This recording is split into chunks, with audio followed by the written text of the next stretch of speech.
కోట్లాది మంది భక్తుల ఆరాధ్య దేవాలు కోరిన కోరికలు తీర్చే వనదేవతలు ప్రకృతిని దైవంగా కొలిచే ఆదివాసీ వనజాతరలో అధికారుల నిర్లక్ష్యం స్పష్టంగా కనిపిస్తుంది. తెలంగాణ ప్రభుత్వం ఎంతో ప్రతిష్టాత్మకంగా మేడారం మహాజాతరను అభివృద్ధి చేస్తుంది. మంత్రి సీతక్క, ములుగు జిల్లా కలెక్టర్ టీసీ దేవకర ప్లాస్టిక్ రహిత గ్రీన్ మహాజాతరను నిర్వహించడానికి ప్రణాళికతో ముందుకు వెళ్తుంటే జిల్లా పంచాయతీ అధికారులు నిర్లక్ష్యంతో భావితరాలకు స్వచ్ఛమైన మేడారాన్ని అందించే లక్ష్యాలకు గండిపడుతుందని ఆదివాసీ సంఘాలు ఆవేదన వ్యక్తం చేస్తున్నాయి.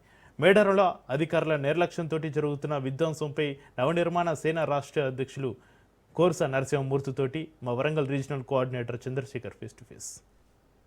100 ఏళ్ల చరిత్ర ఉన్న మేడారం జాతర మరో 100 ఏళ్ల పాటు చరిత్ర స్థిరస్థాయిగా నిలిపించే విధంగా తెలంగాణ ప్రభుత్వం మేడారాన్ని అభివృద్ధి చేస్తూ ముందుకు వెళ్తున్నారు. ఆదివాసీల సాంప్రదాయాలు సంస్కృతిని కాపాడాలని ముందుకు వెళ్తున్నారు. కానీ ఇక్కడ జాతరలో ప్లాస్టిక్ రహిత జాతరగా నిర్ణయం చేయాలని ప్రభుత్వం ముందుకు వెళ్తుంది. మరోపక్క అందుకు భిన్నంగా అయితే అధికారులు వ్యవహరిస్తున్నారని ఆదివాసీ నవనిర్మాణ సేన రాష్ట్ర అధ్యక్షులు కొర్స నరసింహమూర్తి గారు ఆవేదన వ్యక్తం చేస్తున్నారు. మనతో తనున్నారు, తనతో మాట్లాడదాం. సార్ చెప్పండి, ఇప్పటికే ప్రభుత్వం మన మహా జాతరను ఎంతో ఘనంగా నిర్వహించాలని ముందుకు వెళ్తుంది. ముఖ్యంగా ప్లాస్టిక్ రహిత జాతరగా దీన్ని నిర్వహించాలనుకుంటుంది. కానీ మీరేమో ఇటు అధికారుల పైన మీరు ఆవేదన వ్యక్తం చేస్తున్నారు. అసలు ఏం జరుగుతుంది లోకల్? మేడారం మహాజాతర అనేది ఈరోజు 2వ కుంభమేళగా ఈ దేశంలో చెప్పబడతా ఉన్నది.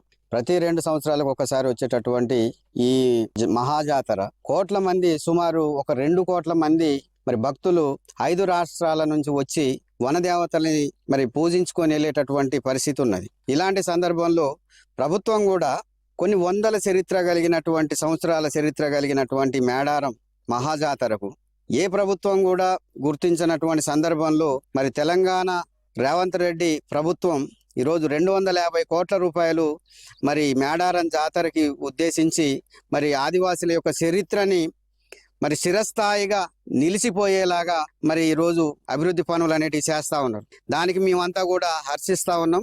తెలంగాణ ప్రభుత్వానికి మేము ప్రతి ఒక్కరం కూడా ధన్యవాదాలు తెలియజేస్తా ఉన్నాం. కానీ ఇదే చరిత్ర ఇంకా భావితరాలకు అందాలి, కొన్ని వందల సంవత్సరాలు, వేల సంవత్సరాలు ఉండాలి అంటే మరి ఇక్కడ ఆ చరిత్ర నిలబడాలి అంటే ప్లాస్టిక్ అనే దాన్ని పూర్తిగా నియంత్రించాల్సినటువంటి అవసరం ఉన్నది. ప్రభుత్వం చెబుతా ఉన్నది, మేము ప్లాస్టిక్ని ప్రతిసారి జాతర వచ్చినప్పుడల్లా మేము ప్లాస్టిక్ నియంత్రిస్తూ ఉన్నాం, ప్లాస్టిక్ లేకుండానే మేము ఇక్కడ జాతర కార్యక్రమాలు అనేటివి నిర్వహిస్తాం, దానికి సంబంధించి అధికారులను కూడా మేము కేటాయించడం జరిగింది, దానికి ప్రత్యేకంగా మేము ప్రత్యేక చొరవ కూడా చూపుతామని అని చెప్పేసి మరి చెప్పడం జరుగుతూ ఉన్నది. ఈసారి కూడా మంత్రి సీతక్క గారు ఇదే అంశం మీద ప్లాస్టిక్ని మేము పూర్తిగా నియంత్రిస్తాం, జాతరలో ఎక్కడ కూడా ప్లాస్టిక్ వాడకం అనేది లేకుండా చేస్తామని చెప్పేసి మరి ప్రకటన చేయడం జరిగింది. ప్రభుత్వం కూడా అంతే చెప్పడం జరిగింది. ఇటు మంత్రి గారు, ఇటు జిల్లా కలెక్టర్ గారు చెప్పినటువంటి ఆదేశాలను బేఖాతరు చేస్తూ ఇక్కడున్నటువంటి పంచాయతీరాజ్ శాఖ అధికారి ఎవరైతే ఉన్నారో జిల్లా అధికారి, ఆయన పూర్తిగా కూడా ఇక్కడున్నటువంటి పరిశుభ్రతని పట్టించుకోవడంలో పూర్తిగా విఫలమైపోయింది. అసలు పట్టించుకోవడం లేదు.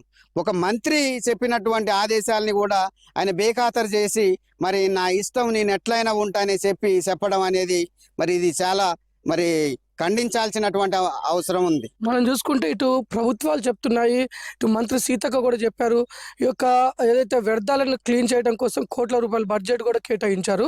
అంతా కూడా జిల్లా పంచాయతీ అధికారి కనుసన్నలో జరుగుతుంది.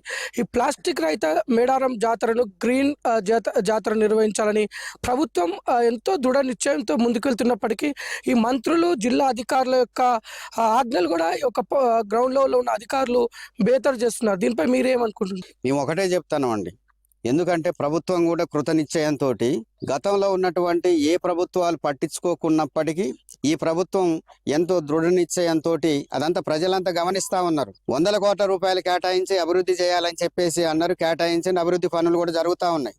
దాంట్లో ఎక్కడ కూడా మేము ఏమి అనడం లేదు. ఇక్కడ జాతరకు వచ్చేటటువంటి క్రమంలో భక్తులకు ఇబ్బంది కలగకూడదు కదా, ఇక్కడికి వచ్చినటువంటి భక్తులు అనారోగ్యంతో వెళ్ళకూడదు కదా. ఇక్కడికి వచ్చినటువంటి చెత్త ఉందండి, ఈ చెత్త మొత్తం కూడా వీళ్ళు సెగ్రిగేషన్ చేయాలి. ప్లాస్టిక్ని కాలవకూడదు కదా. ప్లాస్టిక్ని ఎందుకు కాలుస్తూ ఉన్నారు? ప్లాస్టిక్ని కాలవడం వల్ల రకరకాల వ్యాధులు వస్తూ ఉన్నాయి. మరి ఇట్లాంటి ప్రమాదకరమైనటువంటి పరిస్థితుల్లో ఈరోజు మేడారం ఉన్నది. భక్తులు రావడానికి కూడా సంకోచిస్తూ ఉన్నారు. ఈ ప్రాంతంలో పరిశుభ్రత అనేది లేదు, అక్కడికి పోతే మనం అనారోగ్యం పాలవుతామనే ఒక భయం ఆందోళన వ్యక్తం చేస్తా ఉన్నారు. ఇక్కడ ఉన్నటువంటి మేడారం ప్రజల యొక్క పరిస్థితి చాలా దారుణంగా ఉంది. ఉన్నటువంటి జిల్లా పంచాయతీ అధికారి ఎవరైతే ఉన్నారో ఆయన చిత్తశుద్ధి లోపం ఉన్నది, నిర్లక్ష్యం ఉన్నది. ఒకవైపు మంత్రి గారు చెప్పినటువంటి ఆదేశాలు కానీ, జిల్లా కలెక్టర్ గారు చెప్పినటువంటి ఆదేశాలు కానీ ఆయన లెక్క చేయకుండా మరి నా ఇష్టానుసారంగా నేను వ్యవహరిస్తాను, ఎన్ని వందల కోట్ల రూపాయలు ఇచ్చినా కూడా నేను వృధా చేస్తాను అనే విధంగానే మరి ఇక్కడ పంచాయతీ అధికారుల యొక్క తీరు ఉండడం వల్లనే ఈరోజు మేడారానికి ఈ గతి పట్టిందని చెప్పేసి ఈ సందర్భంగా తెలియజేస్తా ఉన్నాను. ఇటు జిల్లా స్థాయి పంచాయతీ అధికారుల నిర్లక్ష్యం అయితే మొత్తం భావితరాలకు మేడారం గ్రీన్ మేడారం బదులు విధ్వంసకరమైన మేడారం అడవులు ఉండే విధంగా ఉందని చెప్పేసి ఆరోపణలు చేస్తున్నారు. ఇప్పటికైనా ఇలాంటి పంచాయతీ అధికారిపై కఠిన చర్యలు తీసుకోవాలి. పర్యావరణాన్ని కాపాడే విధంగా వీటిని ప్లాస్టిక్ ని, సీసాలను అన్ని కూడా వేరు చేసి వీటిని పలు రకాలుగా వీటిని ఎరువులుగా మార్చే విధంగా చర్యలు తీసుకోవాలి. అడవులను కాపాడాలి.